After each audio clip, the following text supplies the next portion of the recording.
you have a lot of film that that speak about fraternity and speak about this friendship between Christian, Muslim, and also other film Jew. But the question is, what's the audience of the film? We are here at the Venice Festival, and the Venice Festival offer a platform and visibility for this film. And a lot of time, a lot of those films don't have visibility.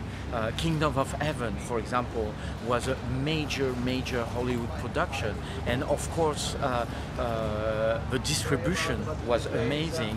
And this film, it was really the first time that Muslim, and for example Salahuddin was portrayed in a very compassionate way with a Christian, which was the true history, by the way, of Salahuddin. That's why in the West we have a lot of respect for him.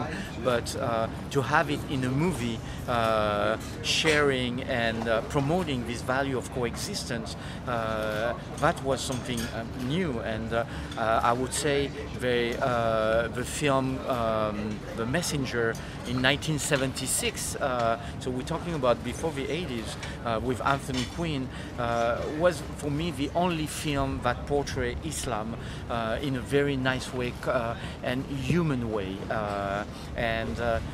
Today a lot of networks finance film on terrorism. I did a lot of film on terrorism and about dictatorship, and because we know that this is film that can make audience.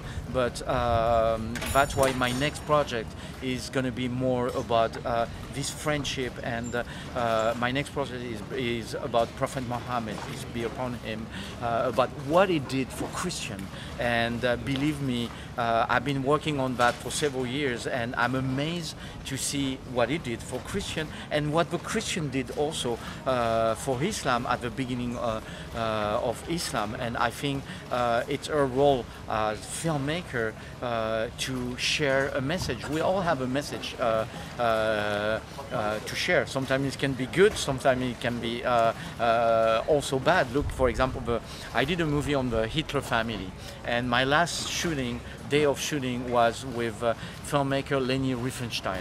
She was the filmmaker of Adolf Hitler, and a woman with a talent immense. But her talent was for the Third Reich. And you know, we as a filmmaker, we have a responsibility where we want to put our talent and where we want to put our energy and what kind of message we want to send. You said that history is neutral. It depends who tells the history, you know, because if you tell the history from the European side, you know, in European book, I'm French, but in French book, you know, we tell our history, but we don't in school. We don't teach the history of really Africa, the kingdom of Aksum, and it's a very rich history. So, you know, as a filmmaker, you touch a very sensitive subject. For me, is you know, sometimes people ask me, are you balanced in your documentary? Are you fair? Or, you know, if you do documentary or fiction, it's the same. I don't believe in balance. I don't believe in fair. We all have a point of view, and our point of view is made by a culture, but also by our motivation and a family background. My grandfather was murdered the day of the independence of Algeria, and where a lot of Christians were killed, and this was because of a French decision who didn't want to support their own citizen. Of course, when I do documentary, you know, I have this trauma in me about my family study history. So if I did movie about genocide, about Saddam Hussein, the Bin Laden, it's because we all have a story to tell, and this comes always from inside. And filmmaker, that's why, to answer your question, I don't believe in neutral story or balance. We all have a point of view. You know, when you see about the situation, for example, now of Gaza, a filmmaker who did No Overland, who won an Academy Award for Best Documentary this year. You know, he did that with a Jewish filmmaker, and that's a powerful message, a Jewish and a Palestinian filmmaker. But the film had a great audience, a great impact, but after the backlash was very damaging for the filmmaker, who was arrested or not arrested.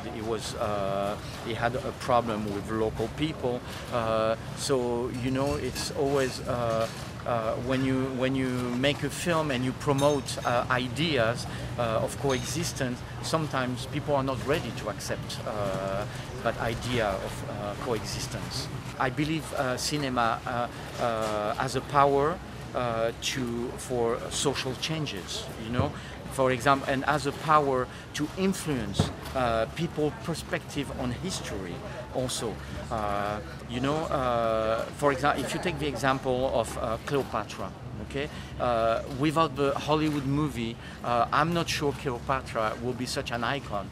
Cinema has the power to transform historical person into icon or not. Gandhi, for example, I believe that the movie made a great contribution to turn Gandhi into an icon. Some movie had this